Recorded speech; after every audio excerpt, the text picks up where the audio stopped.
and I suppose that's why the Noel court relied on Hewlett, gave some instruction about whether there would in fact be merger. And in Hewlett, the important distinction was whether the felony that then led to felony murder was followed almost immediately by the death of another. So the question was whether there was a, quote, deliberate interval between the offense and the death. For those reasons, Your Honor, I ask the court to find as a matter of fact that those felonies do merge and that there is no reason and no statutory obligation for the court to sentence on the other remaining felonies that the state wishes to proceed on. So I understand what you're saying. What you're saying is there's no deliberate interval then, because there are other cases. Yes, I just realized that I put that. Yes, that's exactly what I'm saying, Your Honor. That all of this took place in a continuing manner. That there was no stop and start between the beginning of the chase, we'll call it, and the end, which led to the tragic death. So for that reason, I think that it can be distinguished from some of the other cases that Ms. Dunikoski may be relying on. But it certainly stands for the proposition that simply because the felony murders are vacated by operation of law does not mean that the underlying felonies have to be sentenced upon. They don't still exist. They aren't still there. There still is a question of merger by operation of fact. I'm sorry. All right.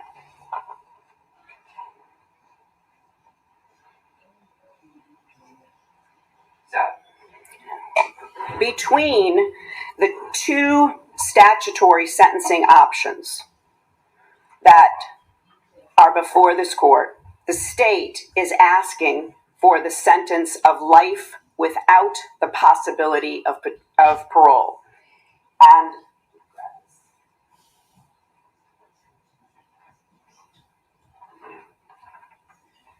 they made that position known back in September of 2020, specifically September 16th of 2020, when they filed a notice of the state's intention to introduce evidence in aggravation of punishment. And in that notice, Your Honor, under the final box that's checked, the state indicated that it intended to seek life without the possibility of parole by relying upon three statutory code sections. 1651, which is simply the murder statute, 1710-2, which is the statute of criminal procedure that provides for what we're doing here today, the presentation of evidence in support of any sentence that each party is seeking. And finally, 1710-6.1 is the third code section on which the state relied in seeking life without the possibility of parole. And in that code section, that is, as the court knows, sets forth the inability for any individual who is incarcerated for the first time on an aggravating, on a violent felony, which results in a sentence of life with the possibility of parole, to not be considered for any form of release or parole until after the service of 30 years in prison. Those were the reasons the state said we seek punishment of the defendant in this manner. And at the top of their notice of seeking aggravation of punishment, the state indicated in September of 2020 that they intend to introduce evidence of any convictions, juvenile adjudications, and other crimes of the defendant furnished as part of the reciprocal discovery. What the court knows is that there are no other crimes and no other pieces of evidence that support that statutory ground for seeking aggravation of punishment. So in the absence of that sort of evidence, which is the evidence the state indicated back in September it would provide, an absence, as the court knows from the bond hearing and having had those documents provided to it, there is an absence of any criminal history by Greg McMichael, which is a significant factor in your consideration of what sentence to impose. So, without any of the aggravating evidence that was set forth in the notice, the state has told this court now, we wish to simply rely on the facts of the case. And in particular, what Ms. Dunikoski argued is, number one, what she called a pattern of vigilantism. But every example she gave, Your Honor, was not, in fact, vigilantism, gathering up folks who have no authority to do so and taking the law in your own hands. Her examples were notifications that Greg McMichael made to law enforcement about suspicious activity and suspicious people in their neighborhood. And in fact, that is exactly what a neighborhood watch program is all about.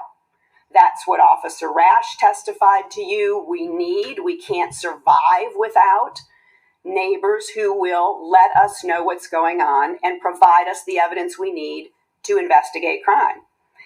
Very different and not at all related to some sort of pattern of vigilantism, which is a violent act. The second fact on which the state said that they were relying, based on the facts of the case, to seek an aggravation of punishment from a life with parole, meaning no consideration for anything less than 30 years, all the way up to life with absolutely no window of opportunity, is that Greg McMichael has shown no remorse or empathy. The difficulty of our adversarial system, a system that is the best system we know of, is that it still leaves no opportunity for an accused to turn and be the person you know he's been for 30 years, for 66 years, and offer condolences to another person for their sadness and for their loss. The other problem with the adversarial system that I know all too well is that an individual who is committed to telling the stories, to explaining to a jury how an individual got where they are right now, often feels like a defense attack on the surviving relatives of this loved one. A vigorous defense often results in the sadness of people who have lost a loved one. But those are the roles that we honorably take on. Our remaining stoic in the face of heartbreaking testimony this morning from people who have lost a loved one is because that's our role in this courtroom. This court has very handily taken care of emotional outbursts to make sure that we're dealing with law and facts and not the kind of thing that can otherwise affect a court or a system that should remain free of those sorts of emotions. So, Your Honor, like Mr. Rubin said, it really isn't anything that I suspect the court will be taking into consideration, the fact that Greg McMichael didn't and couldn't stand up and offer his genuine sadness and condolence for the loss of a loved one, because he's facing other crimes. He's facing charges and trials on other crimes, criminally and civilly. And I hope the court knows that what we need to do to tell his story in any case involving justification, of which there was sufficient evidence to move forward with a request to charge, is that there has to be a clear, palpable, full-throated explanation to a jury about how it is that an individual put himself in a place where our clients felt they had to defend themselves. It must be terribly difficult to hear when it concerns your loved one who's no longer here. And it probably feels cold. But the court knows those are our roles, and it's the only way to make sure that our system operates as it should. So, Your Honor, with no statutory aggravating circumstances, like in a death penalty case, how do you decide? We now know there are no statutory aggravators based on the notice. We now have told you about how the factors that the state said arise out of the trial actually escalate this out of life with parole to life without parole. I suggest to the court that we rely on a wonderful system that the federal United States sentencing guidelines set up and the United States Code, and that's you look at two things. You look at the nature and circumstances of the offense, and you look at the history and the characteristics of the defendant. Let's talk number one about the nature and circumstance of the offense. The best indicator of what happened in order to respect the jury's verdict is to listen to the jury's verdict.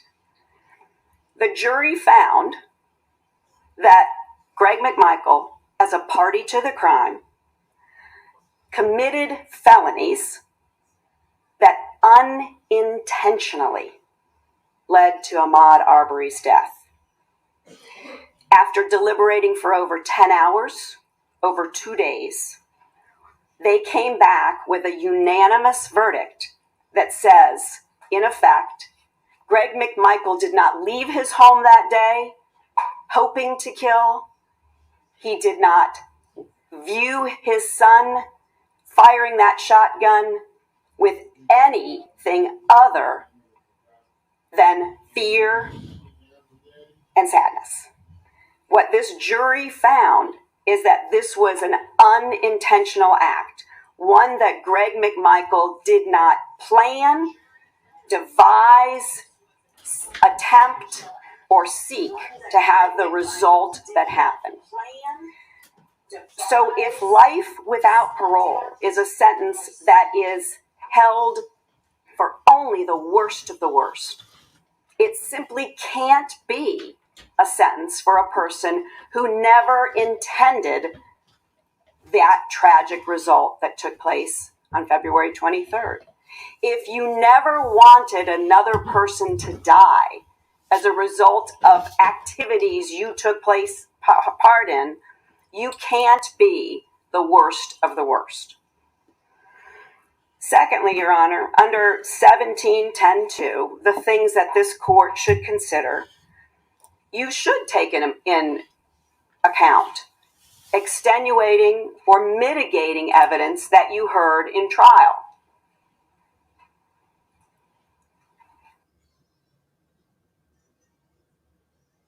Heard in trial based on the presentation of evidence over several days. Greg McMichael sought to detain Ahmaud Arbery for one reason and one reason only. It was not for sport. It was not for evil. It was for the same reason that the police who repeatedly came to Satila's shores came there for. It was to get to the bottom of Ahmaud Arbery's nighttime intrusion into Larry English's house. The verdict spoken by this jury, based on their understanding of the law of citizen's arrest, found that Greg McMichael did not possess the information he needed to possess to attempt to execute a citizen's arrest, and that meant that Travis was not in a position to defend himself because he was the initial aggressor. If there was no citizen's arrest, that could be supported by the facts and the law. That is the offense that you heard. A reason that is not an evil reason, not a reason of hate, not a reason of anything other than trying to help other people to get to the bottom of this inquiry. Further support of extenuating and mitigating circumstances from the trial you saw in the video itself. As painful as it was to watch, I'm sure the court does recall that when you saw Greg McMichael in the back of the pickup truck, in the bed of the pickup truck, not directing, not doing anything that's going to be the person who's advancing the progression of this from the chase, the attempt to stop and detain Ahmaud Arbery into what it ultimately became, you most importantly saw that Greg McMichael never even sought to remove his handgun from its holster until after you heard the first shot. The first shot that took place in front of that pickup truck. So while he's on the phone begging for 911 to come and help, that is the moment he removed his handgun and never fired a shot. That is the nature and the circumstances of the offense that this court heard and upon which the jury reached their verdict. So now, the history and the characteristics of Greg McMichael. Because we know that history is the only reliable measure of a person's character. Greg McMichael is 66 years old. So, Ms. Dunikoski, there has not been just 99 good deeds, but more like thousands and thousands of big and little good acts of kindness, charity, goodwill throughout this man's life. Greg McMichael is a good man. He's not a perfect person. None of us are. But he's lived a good life, a life dedicated to service. And that does count for something.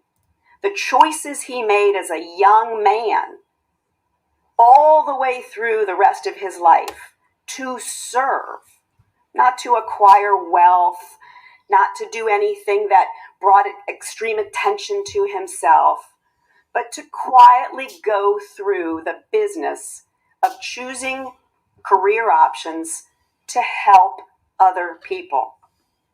You heard at the bond hearing and during the trial of this case, Greg McMichael chose as a young man to serve this country by enlisting in the Navy.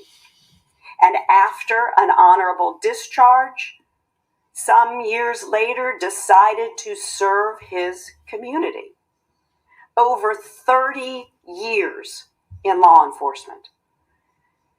He was not a patrol officer, then later a detective, then later an investigator with the DA's office because he sought power. There was no evidence of anything like that. There were never any complaints about him being aggressive, about him seeking to take matters in his own hands without seeking the appropriate backups. He was not a gun-toting, aggressive officer. His wife testified during the bond hearing. One matter of pride that Greg McMichael always had is that he never had to discharge his weapon during the service of his community. And of course, he wasn't a law enforcement officer or an investigator for the DA's office for money. That's laughable.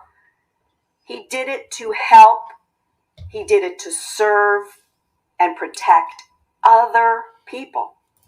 His post file that the court had into evidence during the bond hearing indicated numbers of commendations and notes from people in the community indicating how grateful they were for his willingness to participate in a case, for his willingness,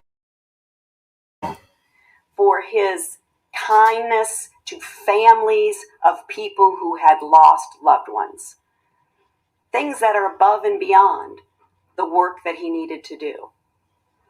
Those examples of commitment, of empathy and kindness are further examples of who Greg McMichael is. He is a husband for over 38 years through thick and thin to the woman that he met and married months later. He's a son, a brother, a father, and a devoted grandfather. So yes, that's how I stand before you, Your Honor, representing Greg McMichael, who has now been convicted of murder. And I say without hesitation, he remains a man of goodness. For 66 years, I calculated that's 24,105 days of life on this planet. And we're here, not for a small matter, not as if all of the other erases what happened on that day. But we are here for a driveway decision to pursue Ahmaud Arbery and a 5-minute chase that ended in tragedy. He needs to be punished. But how that contrast between a life of goodwill and service and the bad decisions that were made that day that resulted in a tragedy that the jury said unanimously he never intended could end up in the state seeking the sort of sentence that is devised for the worst of the worst is not consistent.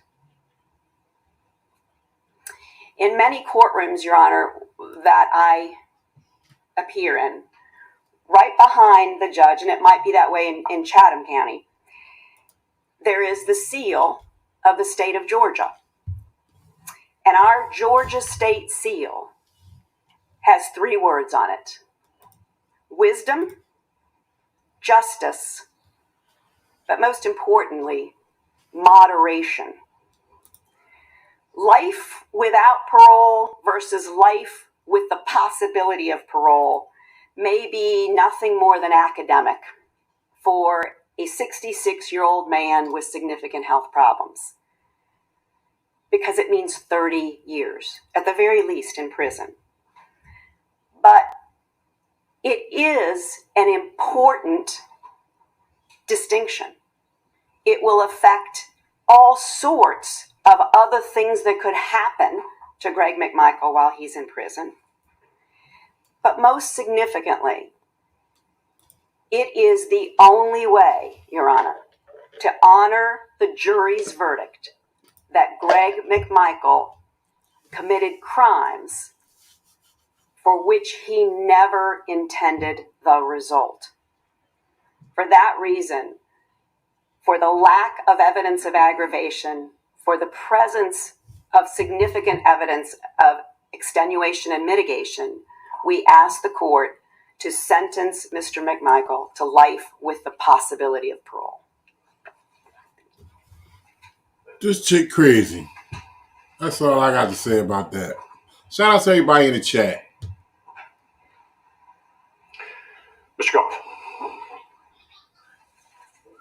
Your Honor, we're going to need a short recess before we proceed. I need to triple check a matter.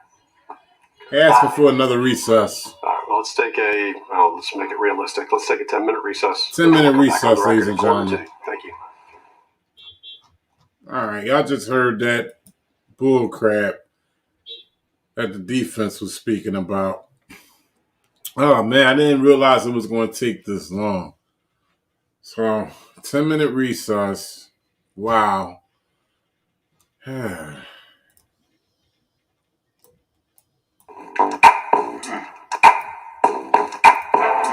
All right. 10-minute recess. What's y'all thoughts? Shout out to everybody in the chat. Leroy, Trap Boy, and Patman Jr. the third. Streets of Gold, John Vadi.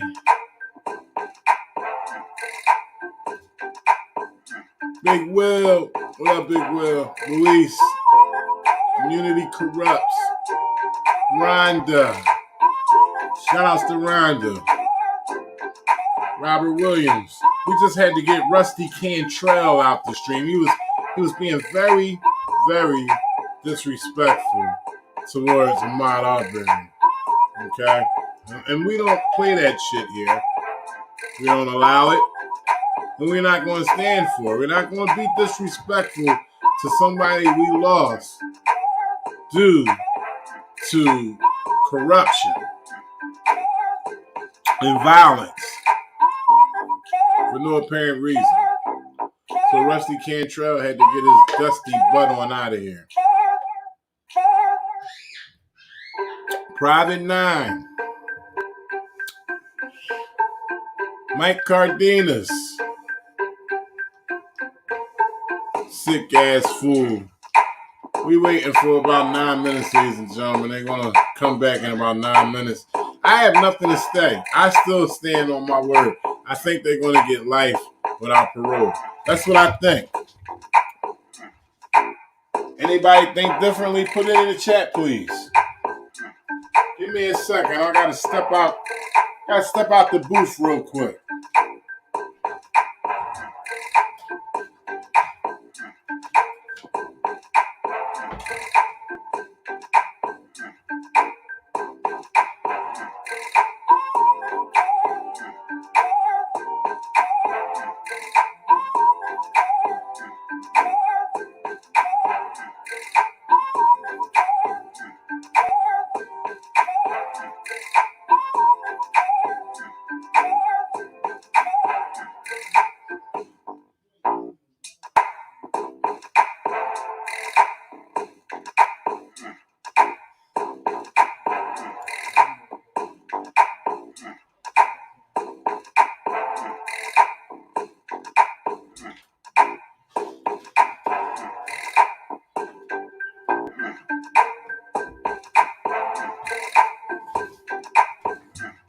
About 7 minutes till they get back. The defense asks for a quick recess. That was actually Roddy Bryan's attorney asking for a quick recess. He's been running his mouth all day long.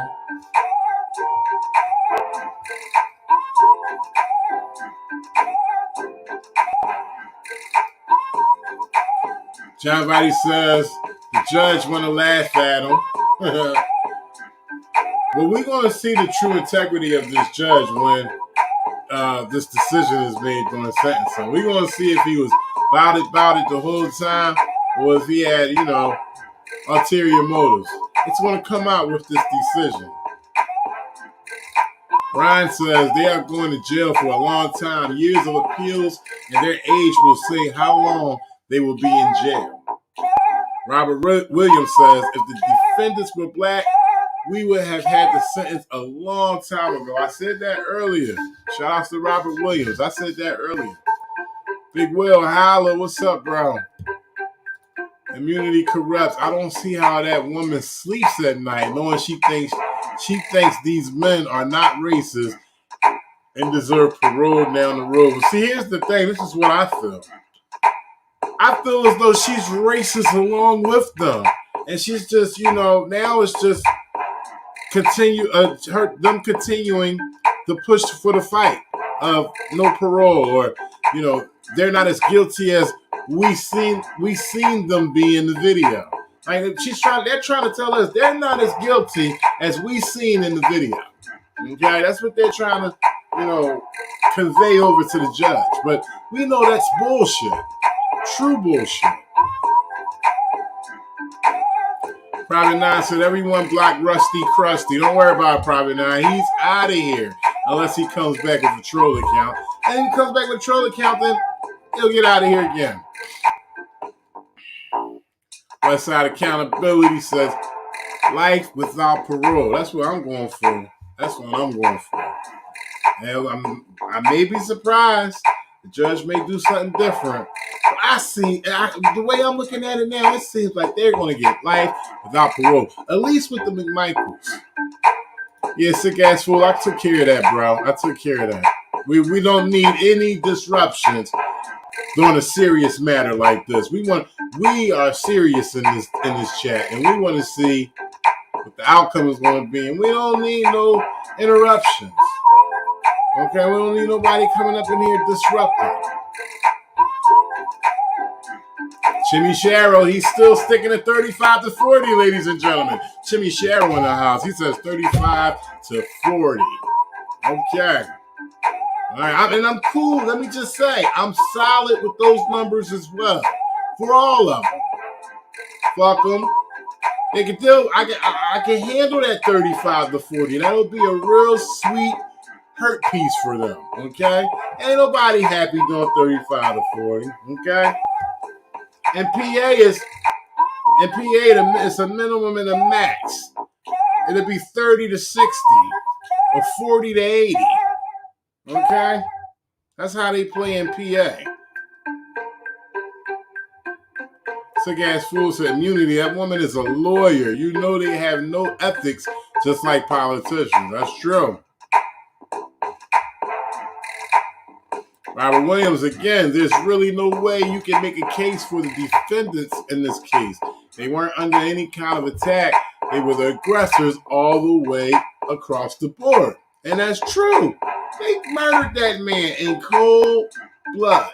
It's all about the dollar bill, sick ass fool. We know that. GWTV says, turn off this trash beat.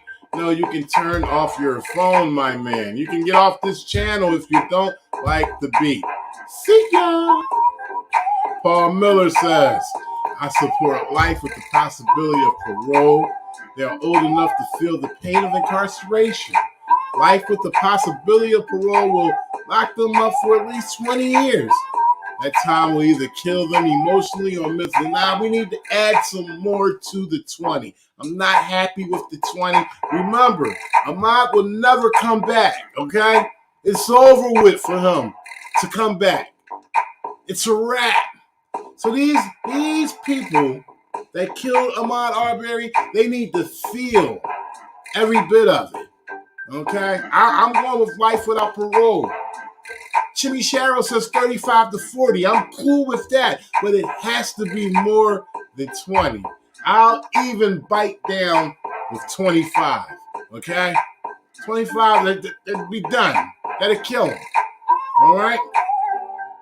But I'm not doing anything less than 20. I'm sorry, 25. I'm not doing anything less than 25. Nope. Luis, listen, the judge already has sentenced. Nothing they say isn't going to make a difference. He's saying it's already written. It is already written. So we're going to find out the integrity of this judge. That's what we're going to find out. Sick ass fool said he had to go adjust his clan hood. Jonathan Burks, I'm giving to this beat. Okay, all right, cool.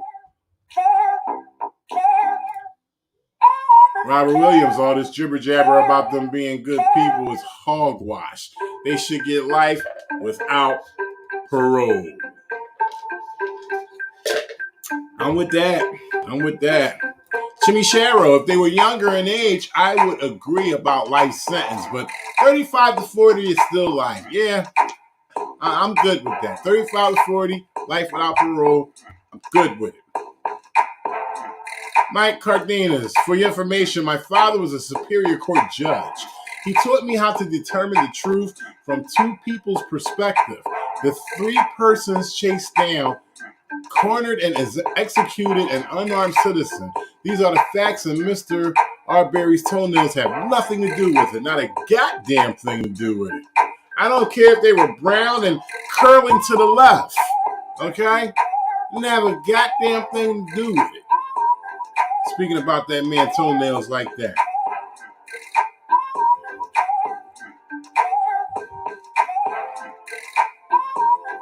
Eleanor says, I believe this judge will do the right thing.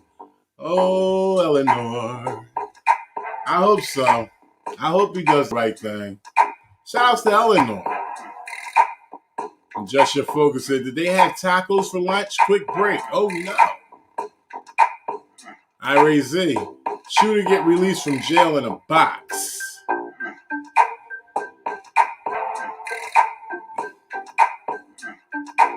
John Vadi says that defense has no offense. We're waiting, ladies and gentlemen. It should be, I don't know, I lost count. At least 2 minutes or so for them to come back. Perfect Sense says, do you think this might spill over into the weekend? Well, I certainly hope not. I certainly hope not. You know, if it was a person of color, they would have helped. They would have had it over the weekend. They would have continued it until tomorrow, Saturday.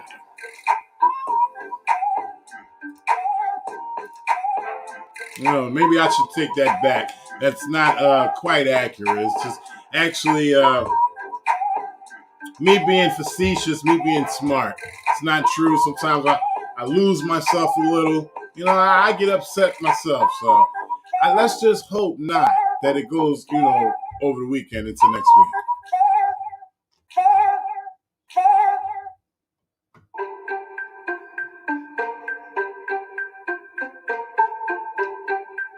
All right, ladies and gentlemen, we're waiting for this to reconvene.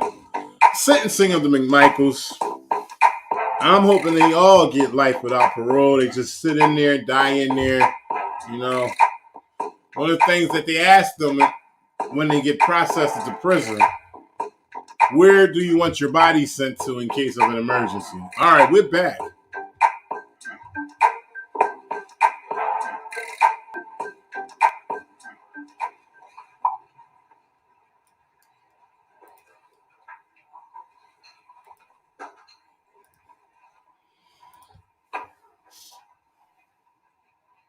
All right, we're back on. Defendant's present, represented by counsel. Mr. Goff. Your Honor, let me begin by making clear that nothing I say should constitute a withdrawal or abandonment of any other sentencing-related or punishment-related motions previously filed.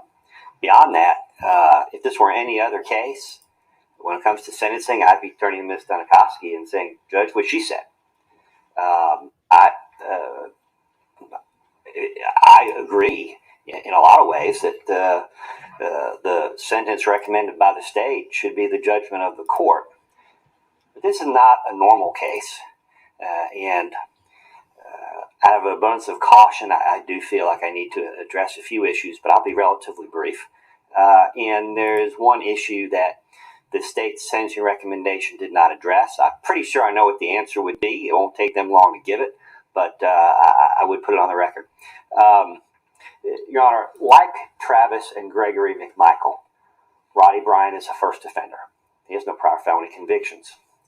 Like Travis and Greg McMichael, Roddy Bryan has lived a life, however well lived, that warrants an opportunity and potential for redemption and rehabilitation. I would ask the court to consider the entirety of the record in the case, including the transcripts of the pretrial proceedings, including the bond hearing in this case. I'm not going to go through a whole bunch of Roddy's family history and circumstances. I know the court is familiar with him. The McMichael defense teams have argued elegantly and persuasively for sentences of life with the possibility of parole, based on the grounds that I've previously discussed. And like the McMichaels, there's no evidence that Mr. Bryan is depraved or among the worst of the worst, and therefore Roddy Bryan should likewise be allowed the possibility of parole. And there is an argument here as to whether or not the life without parole option is an option before the court in this case. I didn't think the state had filed a notice of intent to seek life without parole. And apparently they did file the notice. I'm not sure whether they had intended to withdraw the notice beforehand or what happened. But in this case, the notice, which I don't recall receiving, was filed in September 2020. It was emailed to a Sea Island address, not mine, which would be consistent with it not having been properly served.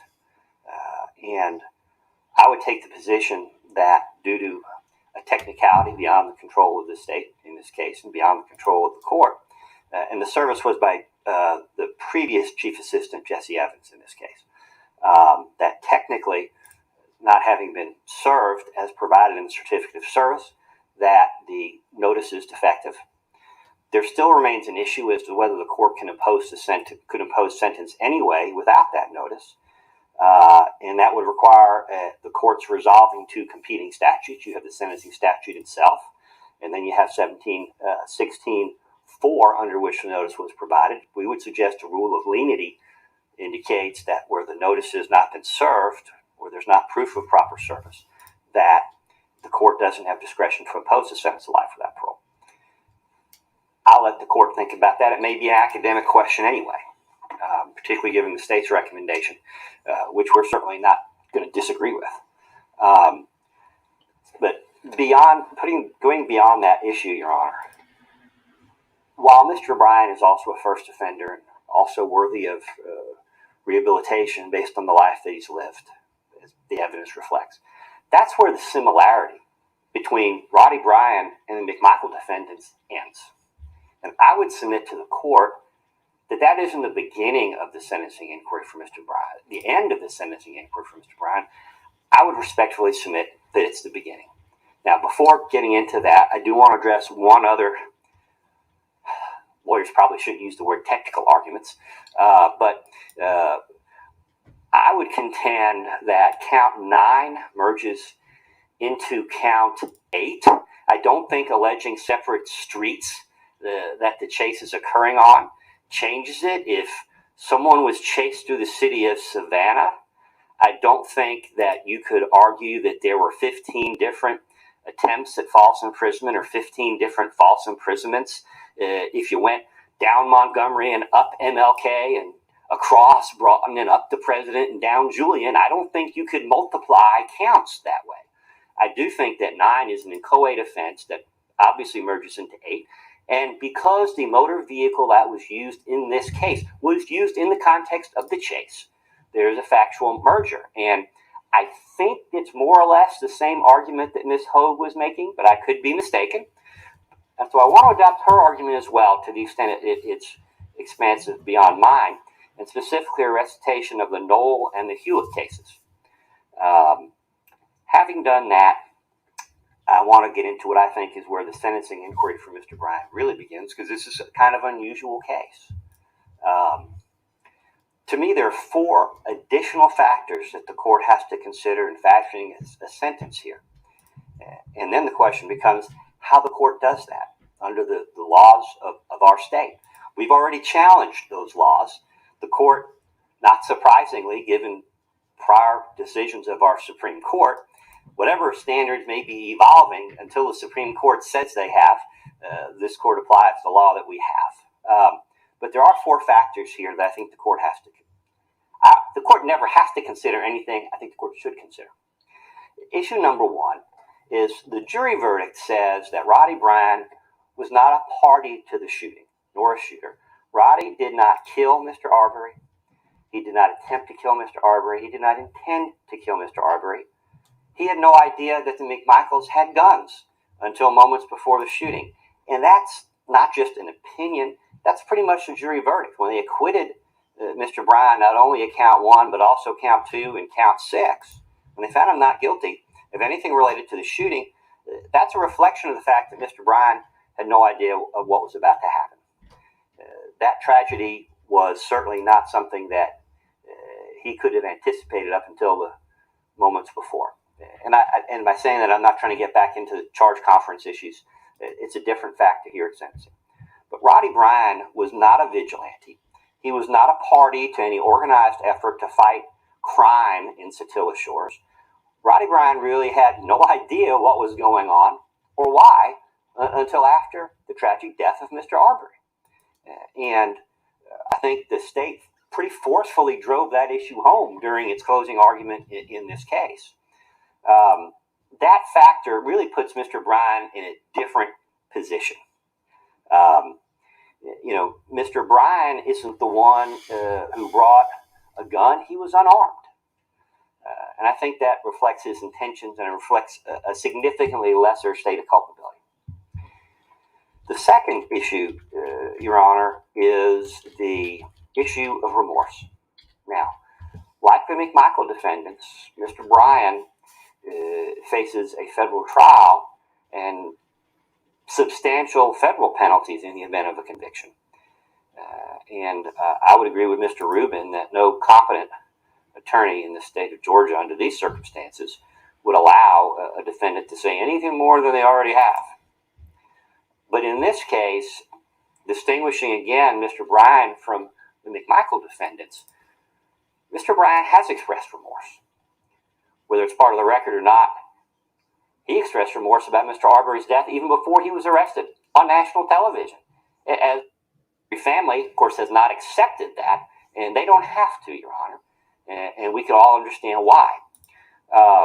But beyond that, when you look at his statements in this case, I think it is readily clear that while Mr. Bryan has disputed and continues to dispute whether things that he did that day constituted crimes, he has never questioned the tragedy of this death and has never expressed anything but remorse over the death of Mr. Arbery. And that does put him in a very different category, I would submit, and a very different posture from the other defendants.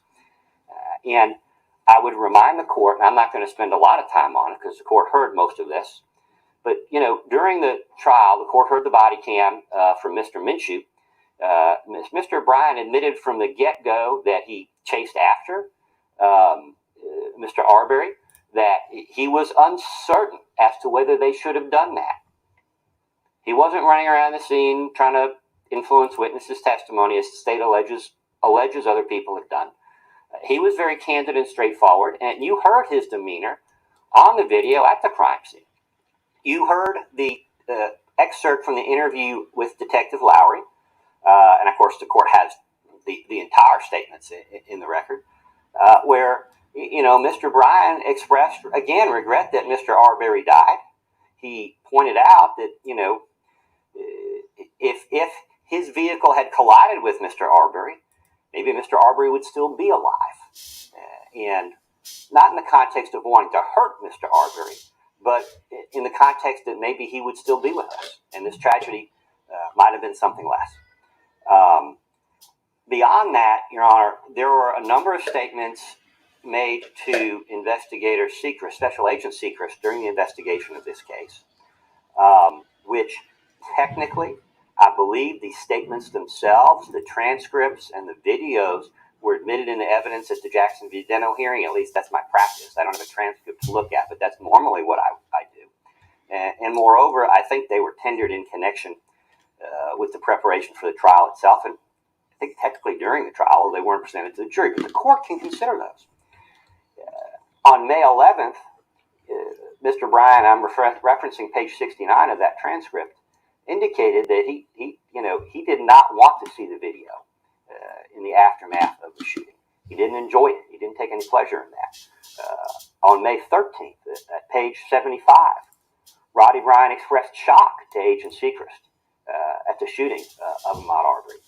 Referencing page 100 of the transcript, Roddy thought it was that what Mr. assumed, thinking might be putting too much credit to Mr. Bryan, Roddy Bryan assumed that Mr. Arbery had done something more serious, that there was more to it than going through an open, unsecured construction site. And that doesn't change the lawfulness or unlawfulness of his conduct, but it does reflect on his level of remorse. At page 101, Mr. Bryan says that to Agent Sechrest, and these are all statements that the state could have used at the trial against him had they wished to do so, and may still be used against him in federal court. None of these statements are without consequence. That he was sorry that Ahmaud Arbery died, that he wished he had stayed on his front porch. He's not going around boasting to people or bragging about it. He's regretful way back then. And that is before he was arrested. At page 102, he regretted having got involved in the chase.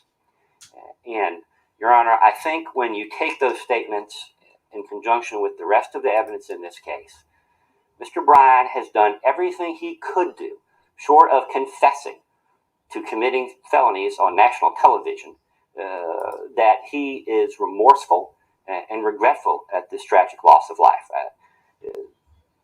And it's difficult for me to conceive what more he could do. Now, is the Arbery family going to be satisfied with that? No. They don't have to be satisfied with that. You have to give credit. 3 members of his family came up here and probably did what were the most difficult things they've ever had to do, is come speak here in this court on national television, effectively, about the death of their child and their brother. And that's difficult. But whether or not they accept Mr. Bryan's expression of sorrow and remorse for the death of Mr. Arbery, it's for the court to decide whether Mr. Bryan has expressed remorse, and if he has, what to do about it. And the court may well decide there's nothing the court can do about it. The felony murder statute prescribes one punishment, a mandatory minimum of life. And I'm not reviewing the legal argument there. But if there's a way the court can take it into account, I'm going to argue that the court should. The last issue, Your Honor, and I think the court is well familiar with it, is Mr. Bryan's full cooperation with law enforcement from day one, from moment one, from minutes after the shooting. I'm not going to belabor all the different things Mr. Bryan did, producing the cell phone, the night out video, the numerous statements, going through the area where the shooting took place with the police to help them understand what happened that day. On a scale of cooperation, you'd have to put Mr. Bryan at a 10 out of 10, even a 12 out of 10. I've never seen a defendant provide that kind of cooperation. Most of it without the benefit of counsel. Like lawyers didn't tell Roddy Bryan to turn over the cell phone, to talk on the scene on the body cam, to go down hours later to the police department. Roddy Bryan did that because he wanted the truth to be known, whatever that was, whatever it meant. So these are all factors above and beyond anything that apply to the McMichael defendants as to why Mr. Bryan should receive a lesser sentence. Now, the mandatory minimum in Georgia is life imprisonment on a felony murder. I'm not going to rehash the legal arguments. What I am going to suggest to the court, though, and given the age of the defendants here, whether Mr. Bryan is eligible for parole or not, he's going to be 80 years old under the current guidelines before he could be eligible for parole. And effectively, even if the court grants life without parole sentences, as the state has requested, to the McMichaels, simply giving Mr. Bryan a sentence of life with the possibility of parole, still, given the respective ages, means that he would essentially serve the same sentence, and that there would be no options there.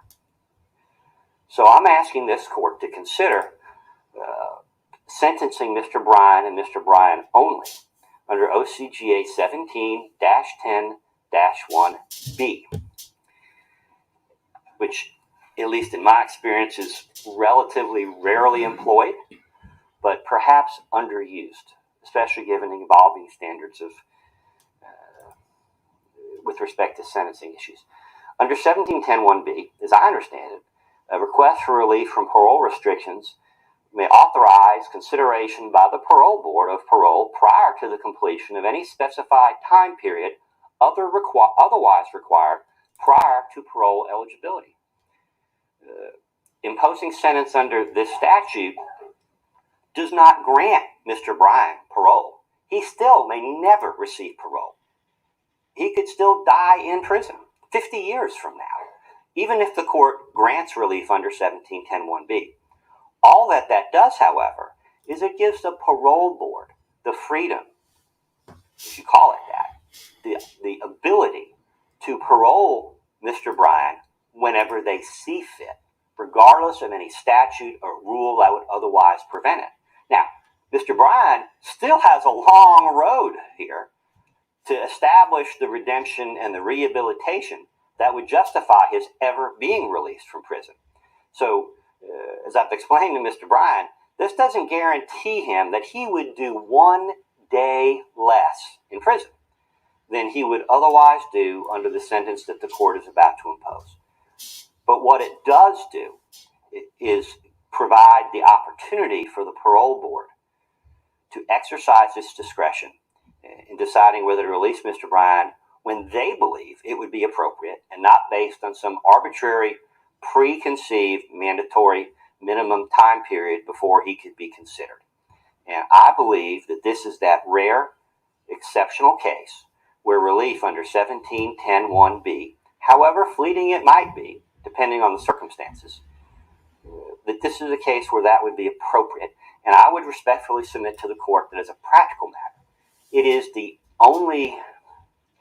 really the only relief that the court can give Mr. Bryan to reflect his cooperation, his expression of remorse, and the other factors that I've reviewed with the court today. And that doesn't change the sentencing recommendation. I'm concurring with the state, putting aside the legal arguments about merger and vacating of sentences. I'm agreeing with them that the sentence of life plus 15 consecutive probation, that would be the appropriate sentence in this case. I think the only thing that we really are disagreeing about at this point is I'm expecting the state is not going to be excited about 1710(1)(b, but I'm asking the court to do that anyway. And in this relatively small instance, and again, it may be completely meaningless depending on how the parole board views things 10 and 20 years down the line, but it is really the only thing, short of striking down parts of Georgia's sentencing law on constitutional grounds, it's really the only thing this court can do that would substantially reflect the wide chasm in differences in culpability and other issues between Mr. Bryan and the McMichael defendants. It's all that this court really has available to do that. And if for no other reason, I would ask the court to do so.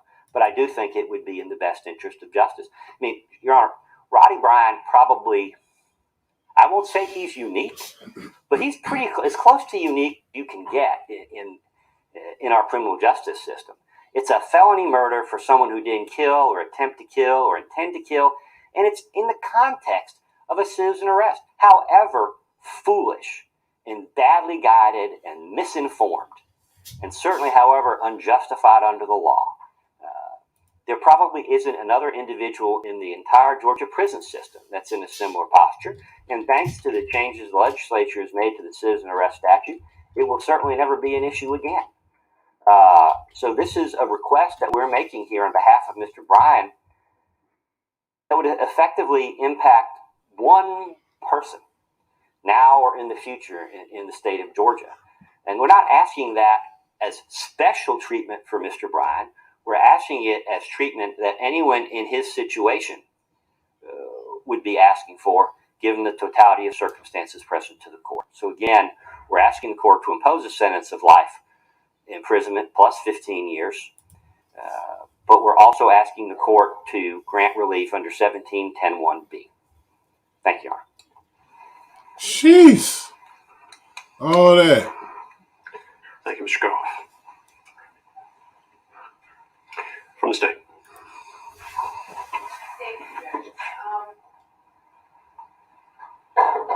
Because there's a number of legal issues as well as additional argument by the state, is there any particular order you'd like to hear it in? Would you like me to start with Mr. Bryan first and work backward, or just go from Travis? And Why don't we, however the state wishes to present it, I'll be able to follow it, I would imagine. wonderful. Okay, Judge. So regarding Mr. Bryan, with regard first to this parole board issue, 1710(1)(b) actually says that it will apply only to first offenders, where technically Mr. Bryan is a first offender. He doesn't qualify under the first offender statute because anyone convicted of felony murder, you're not allowed to sentence them under the first offender statute. So we have that problem first. But the second problem is that it refers back to A. And subsection A of 1710(1) actually says, except in cases in which life imprisonment life without parole, the death penalty may be imposed, and then goes through. So B can't even apply to anything that imposes a life sentence. And that's how the state is reading this, because when you look at B, the judge, in fixing the sentence as prescribed in subsection A of this code section, subsection A says except for life sentences. So therefore, none of this will ever apply to a felony murder conviction. And then looking at count 9 merging into count 8.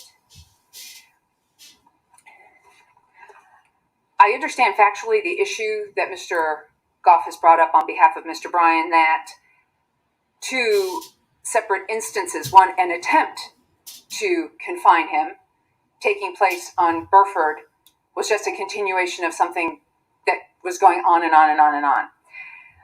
Ironically, that was not the argument that Mr. Goff made at trial during his closing argument. He actually started to posit that Mr. Bryan was actually leaving and wanting to go home and just happened to go in the wrong direction back down Holmes, and that he wasn't actually trying to commit a false imprisonment on Holmes. He was just trying to go home. But regardless, what we have here is an intervening factor.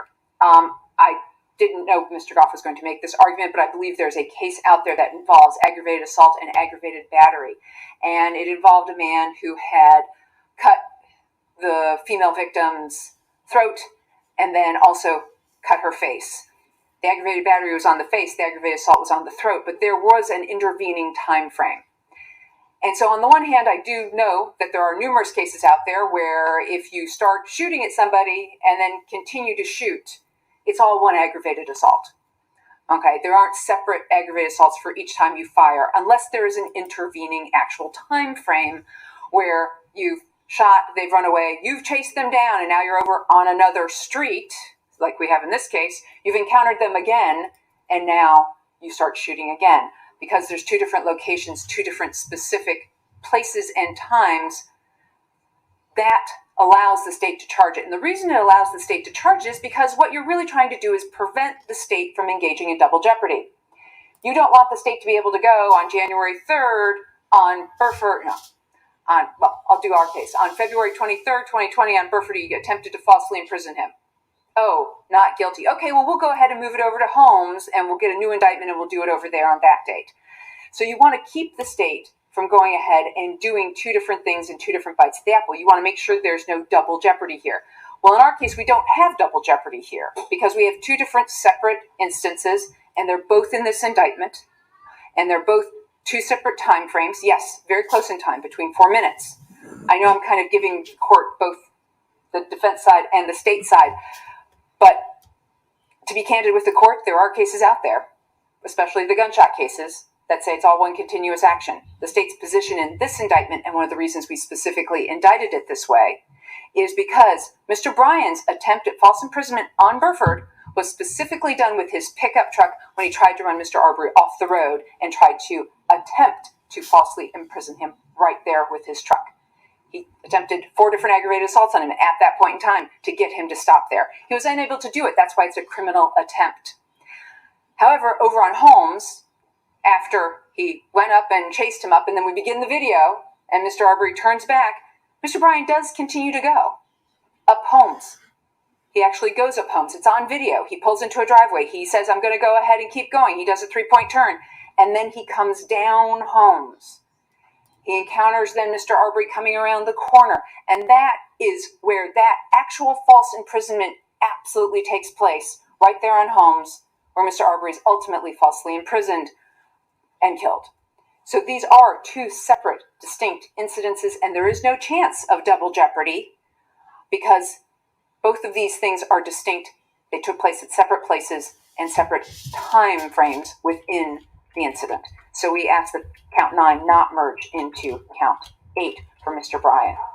I'm sorry to interrupt. I'm not sure because of the way we're doing this.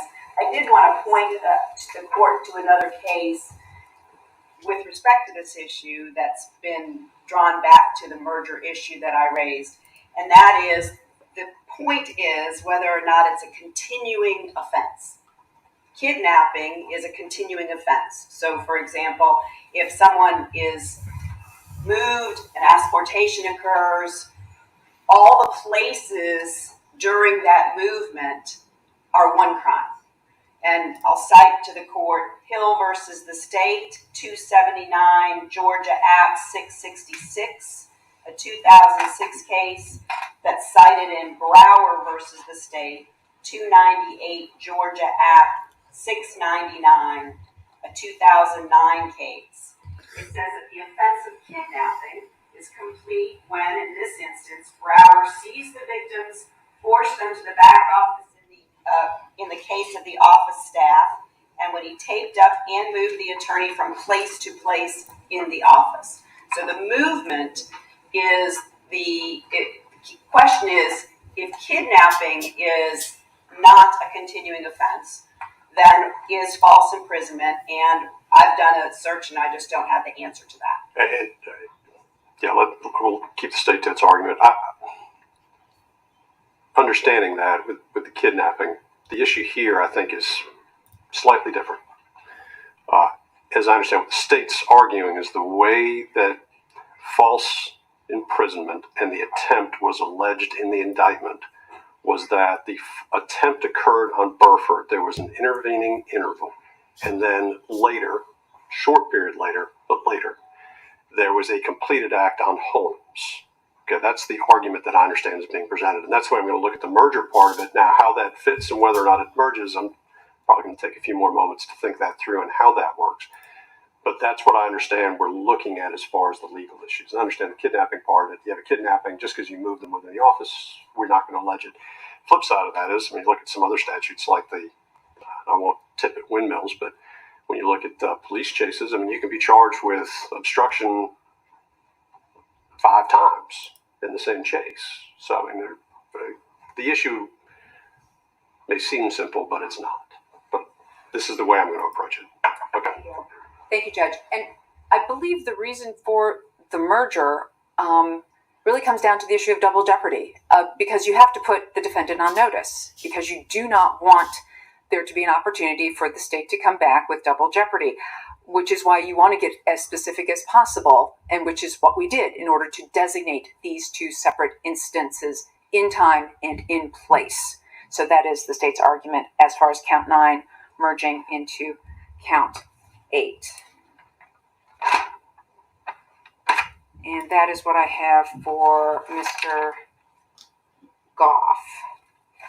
Now, Your Honor, with regard to the legal argument that Ms. Hogue made on behalf of Greg McMichael, actually, Noel was then cited in the case of Jeremy Scott, who killed Dexter Holliday.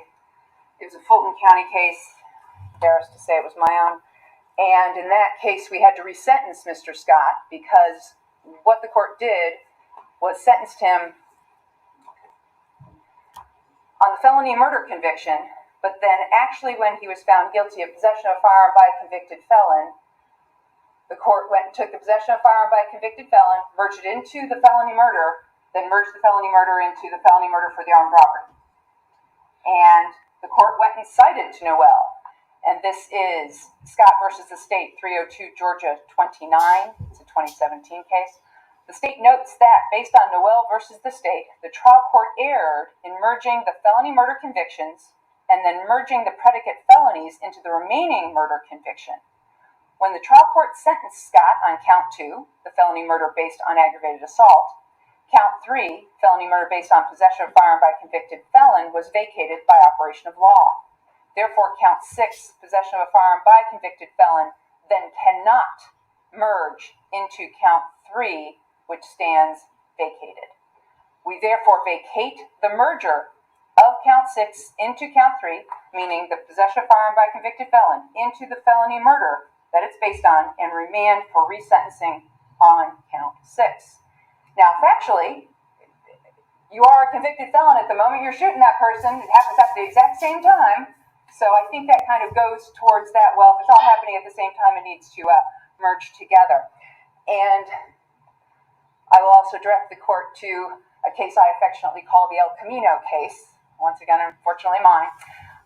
This is to DeMarcus Graves. It is Graves versus the State, 298, Georgia, 551. Once again, a 2016 case. And at that point in time, basically it said, while the evidence was sufficient to sustain Graves' conviction, we find an error in sentencing. The trial court purported to merge 2 felony murder counts with the malice murder count. The trial court then purported to merge 2 independent felonies, criminal attempt to commit armed robbery and possession of a firearm by a convicted felon, with the 2 murder counts. And basically what they said in Graves was, no, you can't merge the felony murders into murder. You have to vacate them by operation of law. And once they're vacated by operation of law, that's going to leave you with the possession of a firearm by a convicted felon and the criminal attempt to commit armed robbery. Therefore, the trial court is required to vacate that portion of its sentencing order purporting to merge the 2 independent felonies and impose proper sentences on those counts, which I then had to go ahead and do and resentence Mr. Graves to the murder charge with those 2 particular felonies. So there are 2 cases right there that show that that is not the case, because they murdered Mr. Graves while attempting to rob him of his drugs while he was sitting in his El Camino in the parking lot of an apartment complex while being convicted felons. All of that took place at the exact same time. So therefore, Noel does not stand and has been overruled basically by Scott and Graves. So with regard specifically now to Greg McMichael, the idea that there was no vigilantism here because after they confronted people, after they took their guns to confront people, after they confronted those people with those guns, then they would call the police, is somehow a neighborhood watch situation. As Officer Rash testified, they're supposed to be witnesses. That's what neighborhood watch is there for. They're supposed to be great witnesses. Officer Rash said he thought Greg McMichael would be the best witness, being a prior law enforcement officer, that he'd be able to come in and take the stand and say what he saw. That's what neighborhood watch is supposed to be, not somebody running after people in a residential neighborhood where there are women and children and people out walking on a regular basis. This was a Sunday afternoon. It's a miracle they didn't run into families taking a walk that day. And on a random day, when the GBI went out with the drone videos and were just going through the neighborhood, they captured numerous people out taking a walk. A family with children were there. So the next point, that Greg McMichael has shown no remorse or empathy because he's unable to. Well, Greg McMichael was a law enforcement officer. But what he did on May 5th of 2020 was release evidence in an ongoing investigation into himself and to his son. Greg McMichael's the one who released the video to the media. He went to Mr. Bryan and said, hey, give me your phone. I'm going to take it to my lawyer. Took it to his lawyer and had his lawyer release it publicly because he believed it was going to exonerate him. That's interference with administration of justice. Yes, we did not charge him with obstruction or anything like that. But the fact of the matter is this is someone who was in law enforcement for years and actually actively pursued evidence in a case against him to be released to the media because he believed that that video showed he and his son were not guilty of anything. That's 2 months afterwards. The state's position is he hasn't changed his mind. The state's position is he and his son still believe they didn't do anything wrong. And that is a lack of remorse or empathy. The idea that he did not intend the death of Ahmaud Arbery, once again, as a law enforcement officer, got a gun, went running after somebody. The jury did find that he intended to commit false imprisonment, criminal attempt at false imprisonment, aggravated assault with that pickup truck, and aggravated assault with that shotgun. And we all know that felony murder has a foreseeability component to it. Ahmaud Arbery's death was foreseeable, and especially foreseeable to someone in law enforcement. The idea that they wanted to get to the bottom of what an unknown person was doing in some neighbor's house, a neighbor they didn't even know, goes back to our vigilantism. This whole idea that they were trying to help the neighborhood out has been an excuse from both Travis and Greg McMichael. Ms. Hoke got up here and said this wasn't advancing the progression of the crime. And I apologize for this once again, Your Honor, but stop or I'll blow your fucking head off. I think that really advances the progression of the crime. You're threatening to murder somebody. You're threatening to kill him if he does not stop. And referring back to the post records produced in the bond hearing, Greg McMichael was so not paying attention to his job as a law enforcement officer that he was not post-certified from January of 2006 through 2014. He was an investigator in the district attorney's office, and he let his post-certification lapse from 2006 to 2014, 8 years. I won't even go into what that could have meant to those cases that were prosecuted by the district attorney's office. He then lost the post-certification again in 2018, and Jackie Johnson had to make an accommodation and change his designation at his job just so he could keep his job through retirement. This attitude of I'm special and I'm above the law and the law doesn't apply to me and I can take my gun and I can run after people and confront the homeless guy under the bridge and then call the police later about it. That's vigilantism, and that is the main reason. The thoughtlessness, the remorselessness, the desire so to be special and protect himself and his family by taking evidence and releasing it publicly when he knows there's an ongoing investigation is the reason we are asking for life without the possibility of parole.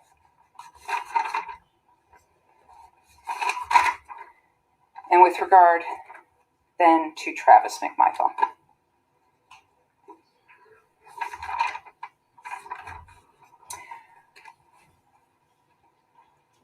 There's a reason, Your Honor, you did not grant bond to Travis and Greg McMichael.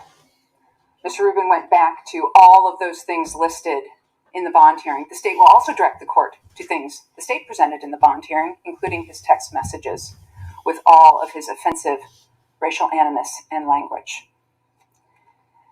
The jury did find that he had an abandoned and malignant heart. That's exactly what the jury found. They were given that he intentionally went ahead and did this, or the other level, abandoned and malignant heart. In addition, I will remind the court that there's an old saying, the road to hell is paved with good intentions. And it's great that they had such good intentions to protect the neighborhood.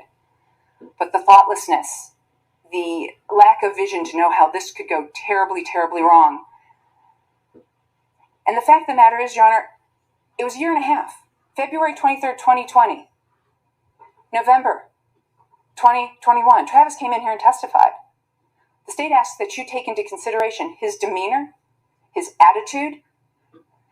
He said, this was the worst day of my life. Well, how'd that work out for Ahmaud Arbery?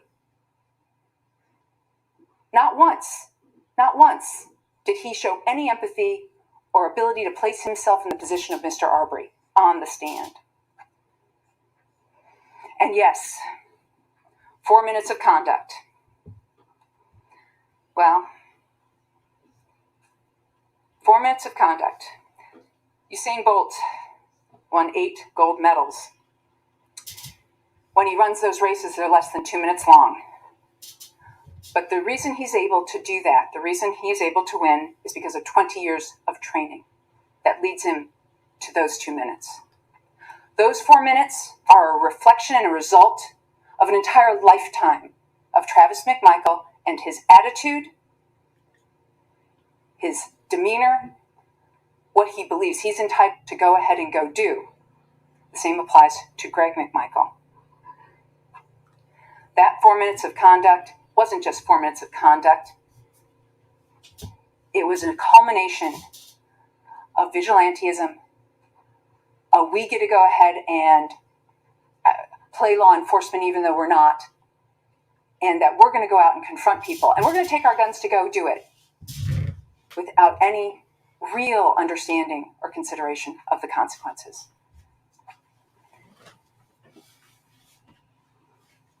At this time, for Travis McMichael, these are the reasons that we are asking for life without the possibility of parole.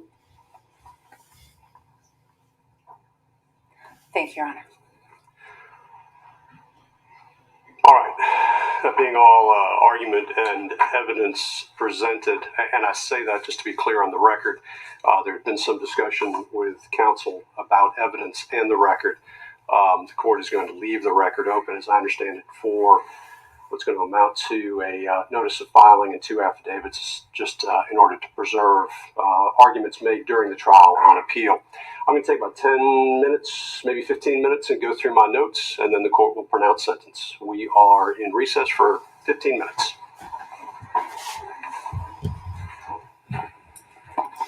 All right, ladies and gentlemen, y'all heard him.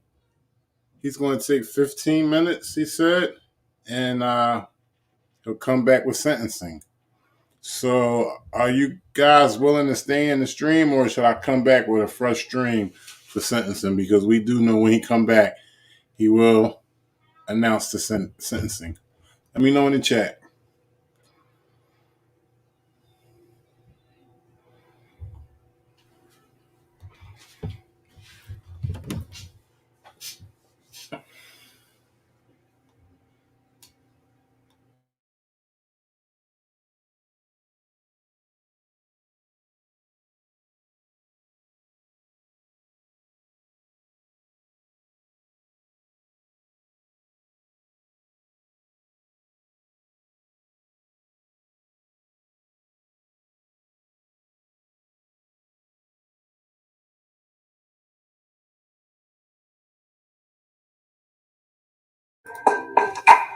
All right, y'all. So I'm going to remain in the stream. I had a few comments in the chat that they want me to stay 15 minutes, and they'll be back with sentencing. The judge just said. I'm here. Shout out to everybody in the chat. Private 9, Immunity Corrupts, John Brown's Ghost, Archie Stewart, Martin Ellman, Mark Wilson, Jonathan Akula, Jimmy Sharrow, Big Will, Chuck Derby, Sick Ass Fool, Gage Halen, Miss Resistance, Paul Miller, appreciate y'all, Paula Weldington, Sweet Peas, appreciate all of y'all, West Side Accountability,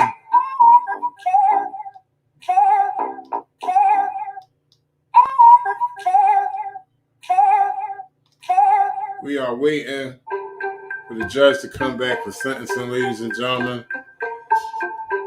This is the last time, the last chance to put in the chat what you think the McMichael's and Roddy Bryan is going to get. I believe at least for the McMichael's, they're going to get life without parole. I'm hoping all 3 of them do. But if not, at least the McMichael's will get, I'm thinking they'll get life without parole.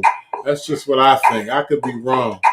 Jimmy Sharrow, he's still sticking to 35 to 40. Yeah, somebody else who said they would get 20 years. At least the dad would get 20 years. I'm not happy with that. You need more than 20 years. We need that good life without parole for the 3 of them.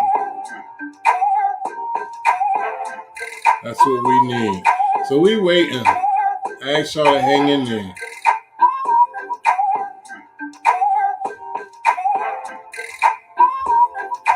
Private 9 says, man, you on the money, brother. Thank you, Private 9. Archie Stewart says, no thank you, brother. You do very good work. Thank you, Archie Stewart.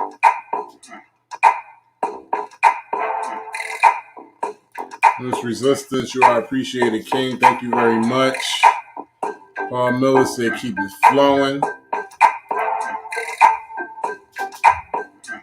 Yeah, that good life without parole. Shout outs to Cassie Miss Fancy. Cassie Miss Fancy. Yeah, I need that good life without parole.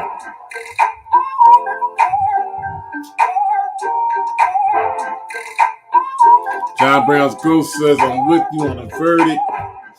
Still a chance of life with parole, though. Can't call it. Yeah, listen, I'm good with either. I'm going to keep it real with you. I'm good with either. But I like that without parole to stick. Okay? I'm good with 25 all the way on up to life. Actually, you know what? No, let me make this last statement. I think Travis McMichael should get life without parole, period. With a T at the end, period. Travis should get life without parole. And if they're going to give some slack to Greg McMichaels, and if they give him life with parole, I'm all right with that because he's already an old geezer. Not much. Not too many pumps left in his nervous system. Time is winding down for him. And Roddy, his dumbass, he just needs to sit for joining on them. He could get life without parole, though. You know, if anybody was going to get 20 years, you could give it to Roddy. That's how I feel about it. Yeah, that's true, Private Nine. None of them deserve no slack, but you know how this shit goes.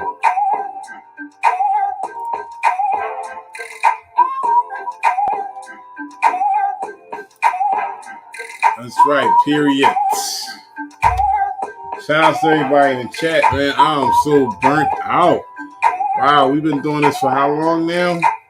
Maybe about 4 hours. Can't wait for them to come back and sentence that ass. I want to see their faces. You know what I'm saying? When they get that time, when they get that good life without parole, I want to see what their faces look like. It'll never look like how Ahmaud Arbery's face looked. We can assure that. We know, however their face is going to look, it will not look the way Ahmaud Arbery's face looked the day they took his life. Cold-blooded pieces of shits, all right?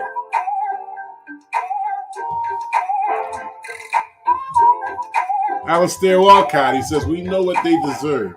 The question is whether the people that be agrees with that. I say LWOP for the father, son, and like 20, 25 years for Roddy.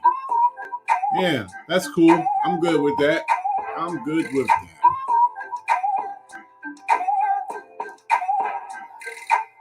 Nah, they coming up now, Private Nine. He said he's coming back with sentencing.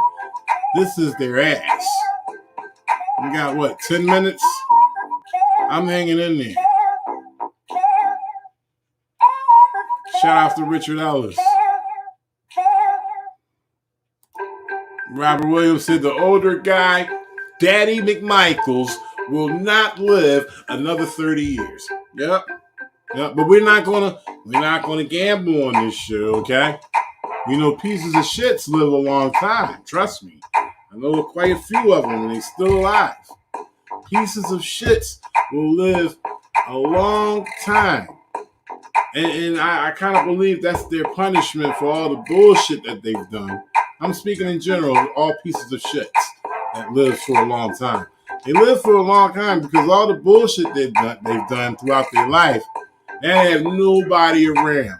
Nobody that they know around. They're old and geezing it up, and they can't even look to anyone they know. That's a hell of a punishment right there, too.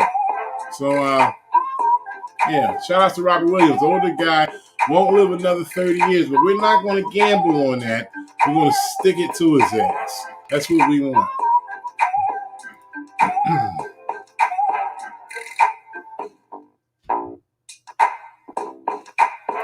Sick ass fool say my day is shot now. Nothing to do but get stoned. Sick ass fool, you've been doing that already. I think you've been doing that since we were streaming on the last live stream.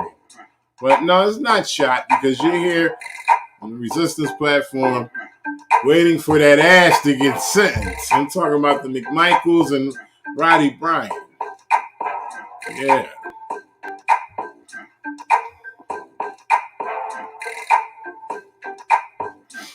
So we're waiting. I'm reading y'all comments, y'all. Westside Accountability said I was watching and listening at the park, but came home to chill for a bit. Cool. And guess what? This should be concluding very soon because no more than 6 minutes ago, the judge said he's coming back with sentencing. I bet you their hearts dropped straight to their asshole when the judge said, I'll be coming back for sentencing. I know mines would. I'm not going to lie to you, goddammit. My heart will be drop center in my ass, waiting for this judge to come back to tell me what the rest of my life is going to be. I'll be scared as shit. Georgia activist says, my prediction, Travis, life without. Greg, life with. Roddy, 25 to 30. I'm good with that too. I think I said that earlier. Greg, life without, because he's so old. I'm good with that. Travis, of course, Travis, life with parole. Greg, life without. I'm pretty sure that's what Georgia activist means. My prediction, Travis, he says life without, but I'm pretty sure he meant life with. And Greg, life without. And Roddy, 25, 30 years. Yeah. Shout out to Renetta Williams, the queen, all the way from Wynn, Arkansas. Make sure you come back to see the sentencing. Shout out to Mark Wilson. He says, I'm with that. Cassie McFancy says, accountability, accountability, accountability, like the prosecutor said. Yeah.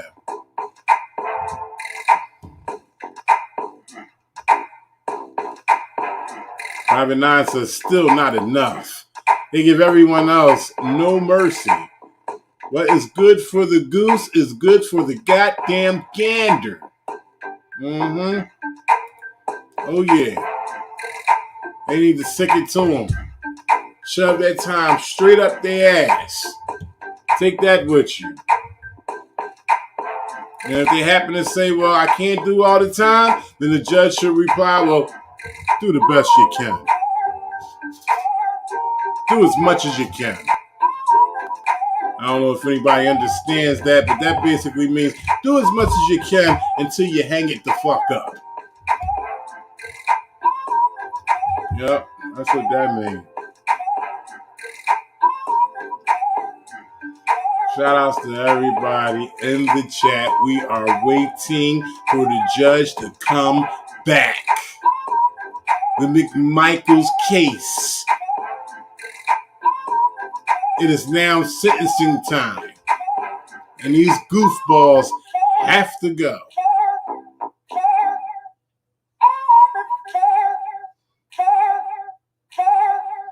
Immunity Corrupt says 100%. If this had have been black or brown who ran down a white man and shot and killed him, bet your ass they would have went for the death penalty, just the messed up world we live in. That's right. Hey, listen, use me for an example, the resistance. You know how big my mouth is. You know how I'm all out in the streets and I'm challenging police with the laws when I see them do wrong things. Just imagine if the resistance did some shit like Greg or Travis McMichael and Roddy Bryan did. What would they do to me? My ass would have already been charcoal, okay? I would have already been charcoal. Call me Kingston. Call me Kingsford. Call me Kingsford. Yeah, it's real. Sentencing time is real. Wow. Not even gonna repeat that, but shout outs to Mark Wilson. Yeah, all this stuff is good, y'all. Kenny Jones Durham, I love your work. Keep up the good work. Thanks, bro. I appreciate you. That goes a long way.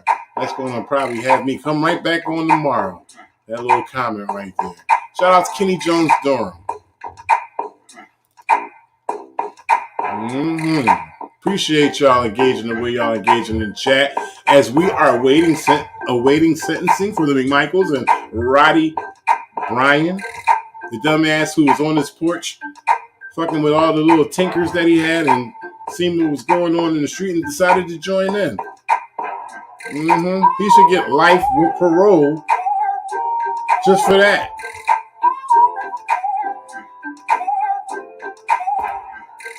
Cassie Miss Fancy said, my favorite one was when you were at B3, made my night. Yeah, that was the night that I got arrested as well. A couple hours later, I got arrested. Yep.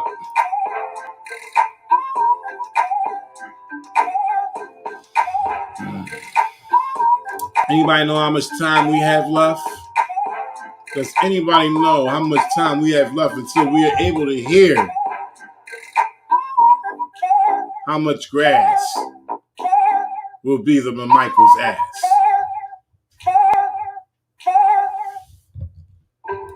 Time to pay up, Miss Resistance. I know that's right. Robert Williams said, I know people serving life who were simply present when a murder was committed. All these yokes should get life. Every single one of them, they participated. They put at least a fingernail into the situation when it came to Ahmaud Arbery dying. Yes. Piece of shit Roddy Bryan, he maneuvered his vehicle to try to force him into a ditch as he was running. They were hunting this man. It was a hunt. And they almost got away with it. That's the crazy part. They almost got away with it. Dumbass Roddy Bryan, he recorded the shit. We had some DAs that tried to cover it up, and that'll be their ashes soon, best believe. They did not honor their oath. They did not honor their oath. They were under the color of law as well. They were working under the color of law. The DAs, they tried to cover it up. They were in favor for the McMichaels. We would not be here, ladies and gentlemen, if it wasn't for the prosecution receiving that tape and putting it out there, because they said, oh, it's a rap. It was self-defense. Prosecution was with it too. It was self-defense until the tape popped up. Yep, that's right. Do the right thing, Judge. Spooky Press on Free says 2 weeks community service. Wow. That's crazy. Luke A. Resistor Weymouth UK all the way across the pond. He said it needs to be a harsh sentence. Yes, it does. It needs to be a very harsh sentence.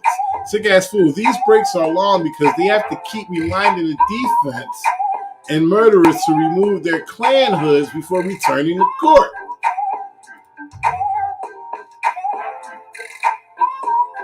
Private 9. So who do we trust?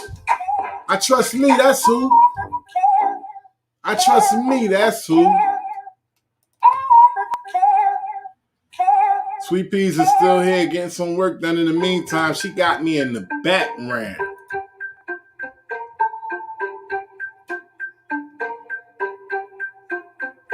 Richard Ellis, he says, wonder if it would have been the same without George Floyd. Right. Just imagine if the George Floyd situation didn't go down. Would this be the outcome? I don't think so. I don't think so. They would have treated this much differently. Trust me. It probably would have just ended up as a self-defense situation. Tape probably wouldn't even have popped out. We waiting on him to come back. I don't know how much time we got left. But the judge said 15 minutes, and then he will be back for sentencing. I'm here.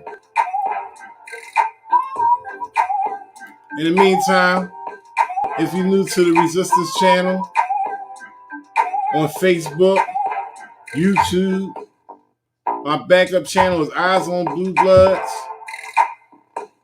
I'm also, what else am I on? I'm on BitChute.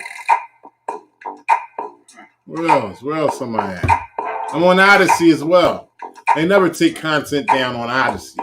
So if I ever get snatched off of any of these platforms, you guys can go to Odyssey right now. Here we go. Go to Odyssey right now or later on and sign up for the Resistance. We're back.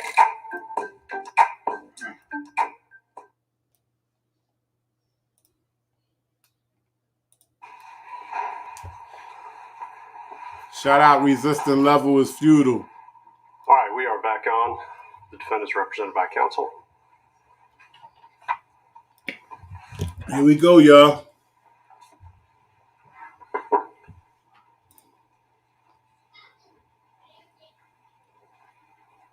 Share this far and wide.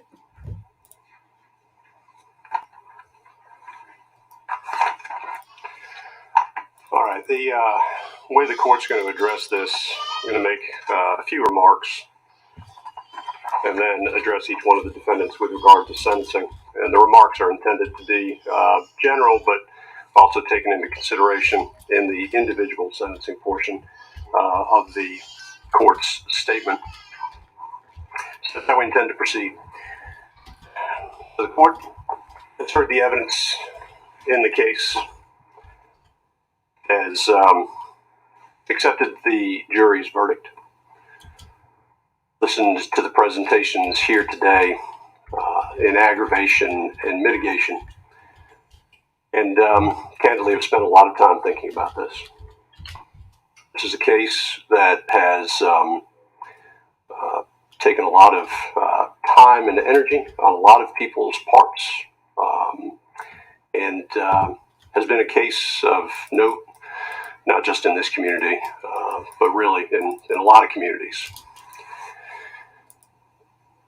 What we're here today to determine is what an appropriate sentence is, quite separate from the notoriety of the case and any other outside influence that may exist. And so the court is going to be very careful in explaining that the court has considered just the evidence and what is appropriate under the circumstances of this case to consider in the superior court. So that all being said, let me start with this statement. As we all now know, based upon the verdict that was rendered in this court in November, Ahmaud Arbery was murdered. It's a tragedy. It's a tragedy on many, many levels. On February 23rd of 2020, almost 2 years ago, a resident of Glynn County, a graduate of Brunswick High, a son, a brother, a young man with dreams, was gunned down in this community. As we understand it, he left his home apparently to go for a run, and he ended up running for his life. He entered the English home at approximately 1:04 p.m. and left that home at about 1:08 on that day. At 1:14, Greg McMichael calls 911 to let them know that there's a black male running down the street. And within moments, Ahmaud Arbery is shot and killed. The three men that are now before this court chased him in a residential neighborhood for at least 5 minutes in pickup trucks, armed with a shotgun and a .357 revolver. The state mentioned this today about the time period, but I do want to put that time period in context. And the only way I could think to do so may be a little theatrical, but I think it's appropriate. I want us all to get a concept of time. And so what I'm going to do is I'm going to sit silently for 1 minute. And that 1 minute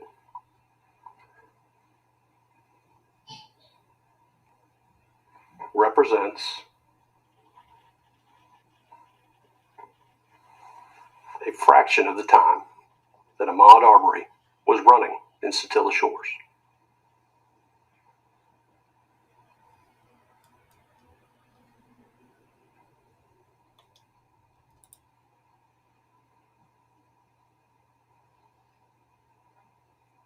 It's a wrap, y'all. It's a wrap for the McMichaels.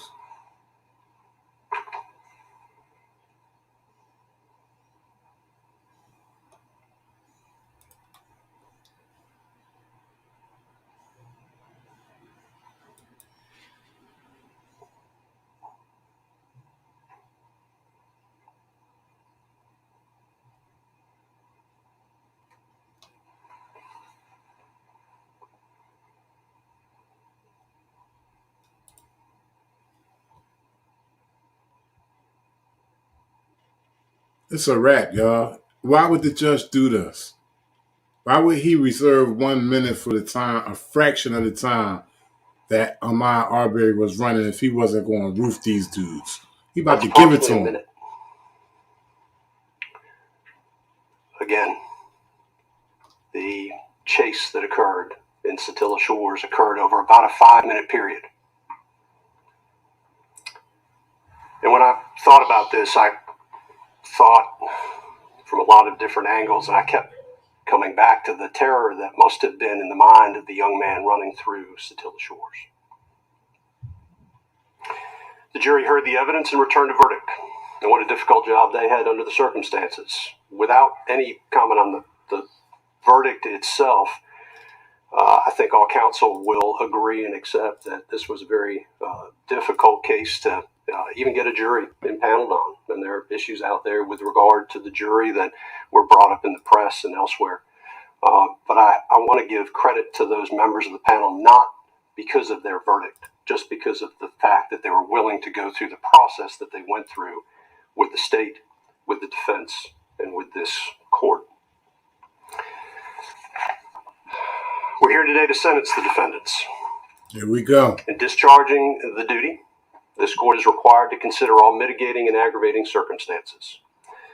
The court has considered those circumstances, including but not limited to all aspects of the crimes charged, the past criminal record or lack thereof of the defendants. I've also considered any lawful evidence which tends to show the motive of the defendants, their lack of remorse, their general moral character, and any predisposition to commit other crimes. Now, I think in this case, the record speaks for itself, and the defendant's own words, I think, guide this court with regard to sentencing. Went back through my notes and other resources to pull some of the quotes that we have in this case. I'll start with Greg McMichael. In my opinion, Greg McMichael, very early on in this, tried to establish a narrative. He made comments like, Ahmaud Arbery was trapped like a rat. Stop or I'll blow your, and I won't repeat it again, head off. Oh, it's over. He effectively admitted that he wasn't sure what Ahmaud Arbery had done wrong. Quote, I don't think the guy has actually stolen anything out there, or if he did, it was early in the process. But he keeps going back over and over again into this damn house. Again, back to the narrative. Told Travis, you have no choice. Told another individual at the side or at the scene, this guy ain't no shuffler. This guy's an asshole. Commented that he wanted him, Ahmaud Arbery, to know that we weren't playing. If I could have gotten a shot at the guy, I would have shot him. Travis McMichael claims he was in shock. But it's interesting because he talks about his concern for his child and his own well-being. Part of this was while the victim was actually laying there in the street. Commented, this is the worst day of my life. Well, I think it's been touched on here today. There were other individuals that were impacted. I look at the video of this incident. When I say the video, I think everybody knows what we're talking about, but there was one part of it that struck me as absolutely chilling. And that is, I believe it's in the enhanced video provided by the GBI.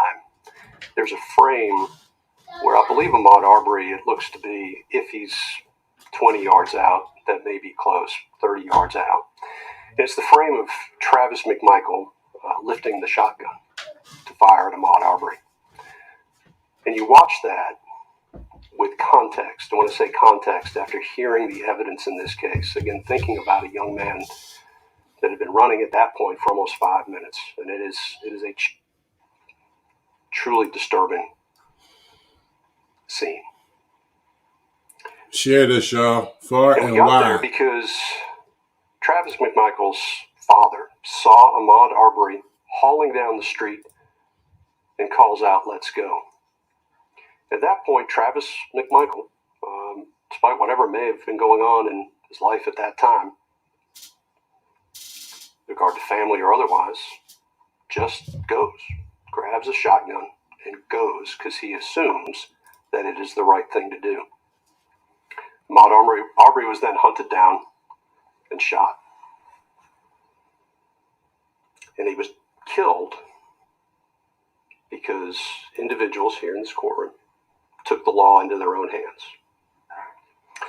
Mr. Bryan, he joined in after calling out to the McMichael's. Y'all got him? Claimed he didn't know what was going on, but obviously wanted to know if this individual who was running through the neighborhood, who he didn't know, had been caught in some way. He said, quote, I figured he'd done something wrong, but I didn't know for sure. Or it wasn't actually this quote. Those quotes are two separate quotes. Didn't know for sure. I thought he would get away. And this is the part that is disturbing to me with Roddy Bryan. If the guy would have stopped, this would have never happened. All of these quotes give context, I think, to the video that we saw during the case. And Miss Wanda Cooper-Jones this morning made a statement that I think, when you look at these statements and you see the videos, is very true. And that is, she said, when they could not scare or intimidate him, they killed him.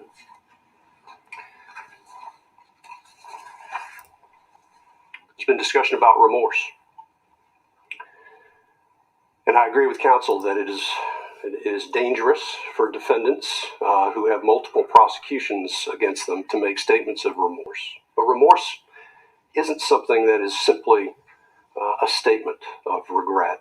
Remorse, I think, can be determined by looking at somebody's reaction to difficult circumstances and the reality of the situation that they're in. Again, it doesn't require an apology, and quite honestly, sometimes apologies are made simply to get past problems. Remorse is something that's felt and demonstrated. In this case, getting back to the video, again, after Ahmaud Arbery fell, the McMichaels turned their backs. It's, again, a disturbing image, and they walked away. This was a killing. It was callous, and it occurred, as far as the court is concerned, based upon the evidence, because confrontation was being sought. I think the statement was made during closing arguments. It's interesting to note that the most violent crime in Satilla Shores was the murder of Ahmaud Arbery.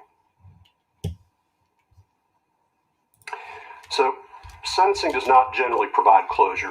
I think Ms. Wanda Cooper-Jones also talked about closure, but I don't find that it really does, and I think that's an unfortunate thing. Because in this case, I think many people are seeking closure. The mother, the father, the community, and maybe even parts of the nation. But closure is hard to define and is a granular concept. It's seen differently by all depending on their perspective and the prism of your lives. Instead of closure, maybe we'd best see today's proceeding as an exercise in accountability. We are all accountable for our own actions. Yes, we are. And sometimes, in today's day and age, that statement is lost upon many. And today, the defendants are being held accountable for their actions here in Superior Court. Today demonstrates that everybody is accountable to the rule of law. Taking the law into your own hands is a dangerous endeavor. We can tell that where this is going. Staying anyway. I think ultimately, with regard to the murder of Ahmaud Arbery, it holds us all accountable. I've read somewhere, and I don't remember where it was, that at a minimum, Ahmaud Arbery's death should force us to consider expanding our definition of what a neighbor may be and how we treat them. I argue that maybe a neighbor is more than the people who just own property around your house. I also believe that in assuming the worst in others, we show our worst character. Assuming the best in others is always the best course of action. And maybe those are the grand lessons from this case. I will let others spend as much time as they want writing about it and talking about it. But those are my general thoughts with regard to this case and sentencing. That said, with regard to the sentence in this case, let's get on with it. To Travis McMichael. Yeah, come on. Mr. McMichael, the court sentences you as follows. Count 1, malice murder, life without the possibility of parole. Count 2 felony murder is vacated by operation of law. Count 3 felony murder vacated by operation of law. Count 4 felony murder vacated by operation of law. Count 5 felony murder vacated by operation of law. Count 6 aggravated assault merges into count 1. Count 7 aggravated assault. Court sentences the defendant to 20 years consecutive to count 1. Count 8 false imprisonment merges into count 1. There you go. Count 9 attempted false imprisonment, 5 years concurrent to count 7. That is life plus 20. Woo! Greg McMichael. The Same court thing. sentences you as I'm follows. doubling down. Same thing. Count 1, malice murder. Defendant was found not guilty. Count 2, felony murder. Life without the possibility of What'd I parole. tell you? What'd I tell Count you? 3, felony murder. Vacated. When I say vacated, it's vacated by operation of law in all cases. I'm not going to repeat it. Count 4, vacated. Count 5, vacated. Count 6 merges into count 2. There it is. Count 7, aggravated assault, 20 years consecutive to count 2. Count 8, 10 years concurrent to count 7. Count 9, 5 years Life concurrent plus 20. to count 7. That is life plus Plus 20 years. Roddy Bryan, I do want to separate. I told y'all. McMichael's getting life without Making a parole. different recommendation. And despite the back and forth that Mr. Goff and I had during this case, I do want to point out a couple things that he raised that I think are appropriate to raise with regard to the sentence. I think Roddy going to get it too. As Look far as at the him. remorse, Look how scared he look. I think Roddy Bryan stands in very different shoes. It is obvious from the beginning that he questioned the tragedy that had occurred at the scene. It was on, I believe, I can't remember whose body cam, but the body cam, in fact, questioning whether or not what had occurred, and then took steps early on in this process, I think, that demonstrated that he had grave concerns that what had occurred should not have occurred. And I think that does make Mr. Bryan's situation a little bit different. However, Mr. Bryan has been convicted of felony murder. So you got to get the same thing. I do not believe it can be disputed based on the facts of this case that the verdict was an appropriate verdict based upon the evidence presented, at least. And when I say appropriate, what I mean is legal. Because I believe there's been some discussion about some differences between Mr. Bryan and the McMichaels. There may be some differences, but it does not change the fact that was it not for the fact that Mr. Bryan used his vehicle in a way to impede Mr. Arbery's course of travel, this may not have ever occurred, and that is sufficient for felony murder. He did cooperate with law enforcement. I will point out Mr. Goff 1710-1B. There's actually a case out of Chatham County that says it would not apply under the circumstances of this case. So the court recognizing that Mr. Bryan's position is different. Again, Mr. Bryan was found not guilty on count 1 and count 2. The court sentences Mr. Bryan to life with the possibility of parole on count 3. Count 4 is vacated. I'm good with count that. Count 5 is vacated. Count 6, the defendant was found not guilty. Count 7 merges into count 3. The defendant is sentenced to 10 years consecutive to count 3 on count 8 and 5 years concurrent with count 8. Both of those counts, though, will be suspended sentences, which gives Mr. Bryan a life with the possibility of parole sentence. Those are the sentences. I'm good with the it. Court having pronounced sentence, first with regard to Travis McMichael. Mr. McMichael, you are hereby notified that under the law of Georgia, you are entitled to appeal the guilty verdict of the jury, and if you decide to do so, you not must showing file them your McMichael's appeal within face. 30 days of this date. You are also informed that you have the right to retain a lawyer of your own choice to represent you on your post-trial motions and appeals to the appropriate appellate court of Georgia. If you cannot afford a lawyer, the court will appoint one for you. You are entitled to and will be given a transcript of all pretrial, trial, and post-trial matters without cost to you if you cannot afford a transcript. You may file a motion for a new trial, or you may appeal your case directly to the appropriate appellate court of Georgia for review. You are also advised that the statute of limitations for habeas corpus in this state is 4 years in the case of felonies and 1 year in the case of misdemeanors. The statute begins to run from the date the conviction becomes McMichael's final. right there. And just to be clear on the record, I'm going to go through the statement. Looking like pieces of shits. So as to Gregory McMichael, you are hereby notified that under the law of Georgia, you are entitled to appeal the guilty verdict of the jury. And if you decide to do so, you must file your appeal within 30 days of this date.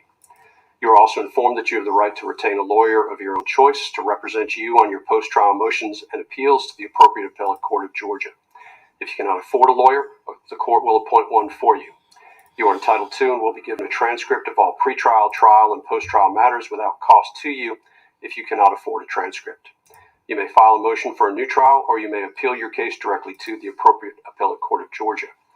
You are also advised that the statute of limitations for habeas corpus in this state is 4 years in the case of felonies and 1 year in the case of misdemeanors.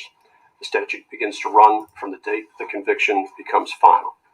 And then finally, Mr. Bryan, you are hereby notified that under the law of Georgia, you are entitled to appeal the guilty verdict of the jury, and if you decide to do so, you must file your appeal within 30 days of this date. You are also informed that you have the right to retain a lawyer of your own choice to represent you on your post-trial motions and appeals to the appropriate appellate court of Georgia. If you cannot afford a lawyer, the court will appoint one for you. You are entitled to and will be given a transcript of all pretrial, trial, and post-trial matters without cost to you if you cannot afford a transcript. You may file a motion for a new trial, or you may appeal your case directly to the appropriate appellate court of Georgia for review. You are also advised that the statute of limitations for habeas corpus in this state is 4 years in the case of felonies and 1 year in the case of misdemeanors. The statute begins to run from the date the conviction becomes final. Don't have a blue or black pen. Is there a blue or black pen down there? Thank you. The court has executed the statement of appeal for Travis McMichael, Greg McMichael, and William R. Bryan. If I could please have counsel and the defendants execute the statements of appeal to confirm they've been given, or the notice has been given.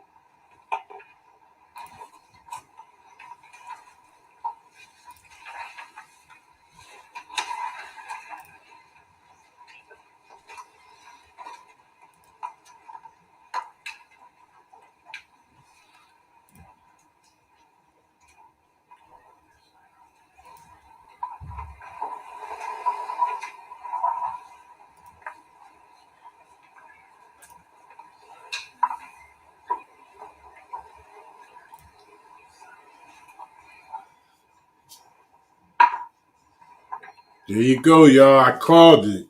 I said, at least for the McMichaels, life without parole. I said, I'd be happy if Greg McMichael got life with parole. I said, I'm thinking at least with the McMichaels, life without parole, and maybe Roddy might get off with life with parole. So I definitely called it. Shout out to everybody else who called it too.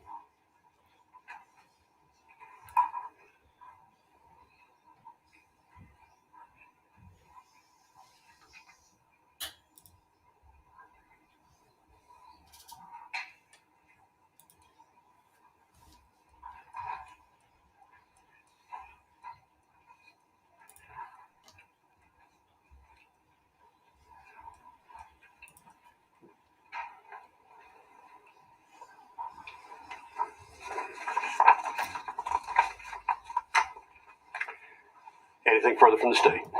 Yes, Your Honor. The state will ask for a condition imposed along with the sentence, and that is this, that the defendants are not allowed to make any money off of their actions, such as a book deal, a movie deal, social media deal, or anything along any way, shape, or form, make any money off of this experience, this conviction, and this trial. And that should any money be made, that it go into a fund for the Arbery family. And I've had this condition imposed before, and given the nature of this case, we just seek to make sure that, based on their actions, having been found guilty of murder, that they do not then reap some sort of profit or benefit off of their actions via such remuneration to or from anyone in the form of, like I said, book deals, movie deals, consulting fees, or telling their story to someone in exchange for money. Statute on this, but maybe I'm wrong. It's not a SAM statute in other states. I'm not aware of Georgia's. If there is, I assume cite it. Well, yeah, let's do this. Submit something more formal to the court. I'll go ahead and take a look at it. Thank you, Your Honor. And well, when the court does that, my only concern is how that would impact Mr. Bryan's ability to raise money for his defense, for his appeal. I wouldn't want to be in a situation where he couldn't do that inadvertently because of his sentencing condition. Yeah, no, I understand the request, but I don't want to just offhandedly grant the request without understanding exactly what the terms are that the court is seeking. So I'd like something in writing from the state explaining what exactly the terms are that the state would be seeking with regard to the condition. And then I guess address that once that's come in more formally with defense counsel. Thank you, Your Honor. Anything from Travis McMichael? From Greg McMichael? From Mr. Bryan? We are adjourned. Thank you.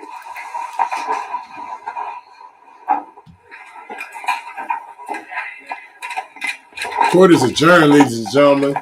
It's the McMichael's ass and it's Roddy Bryan's ass. It's a wrap. Justice has been served. I hope everybody is happy. I'm definitely happy. Shout outs to the Arbery family. My condolences to them as well. I hope you guys are happy of, the justice that's been served. I'm pretty sure you are. Nothing is going to replace your son coming back. I ask that you guys, deal with it the best that you can, Don't let this stop you from continuing your lives. Remember your son for the good things that you guys can remember him for, okay? Which I'm pretty sure was, mostly everything he did compared to how he was taken out of this world, okay?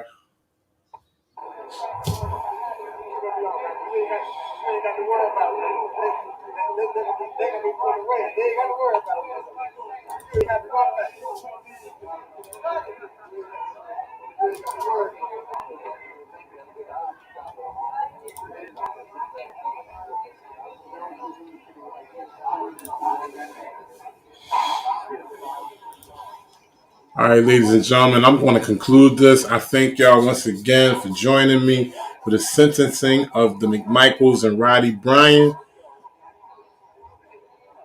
Yeah, I'm good. I'm good with this. Definitely good with this.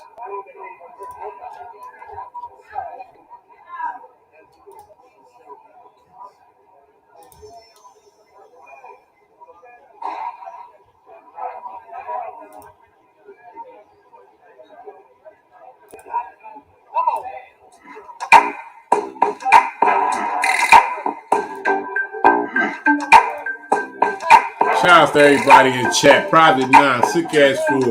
Resistant level is futile. Miss Resistance. Locate resistant Weymouth, UK, streets of gold. Gage Halen, Rose M, Mark Wilson, Mike Ramirez, True Vegan. Appreciate y'all. Mark Vickers, Carl Kelly, Paul Miller, Darrell Peoples, Georgia Activist, Juno Dent, Cassie McFancy, Demand Your Help, Sweet Peas. Appreciate y'all. Jose Veladez.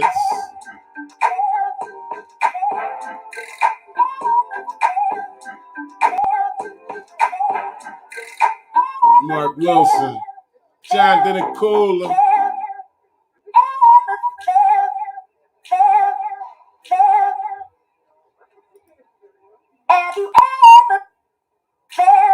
Are you listening? Damn.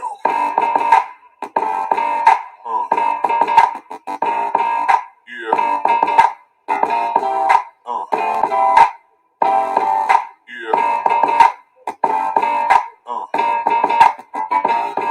Yeah.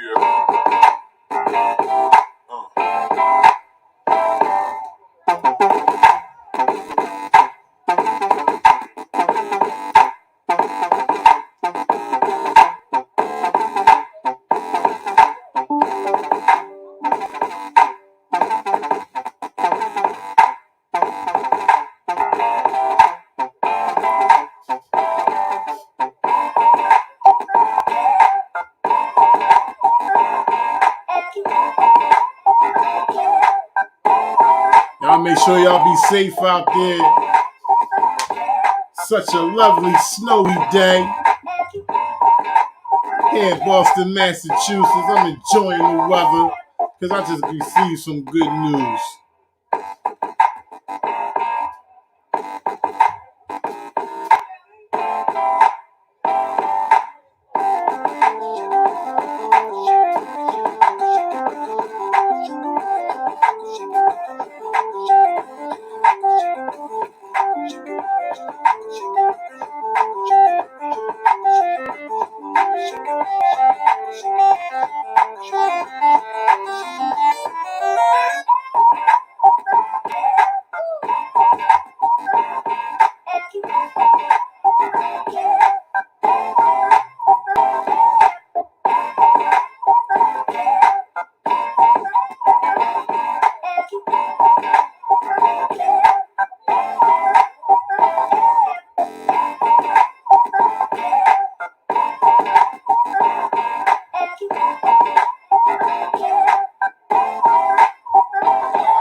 I'm out of here, y'all. Be safe.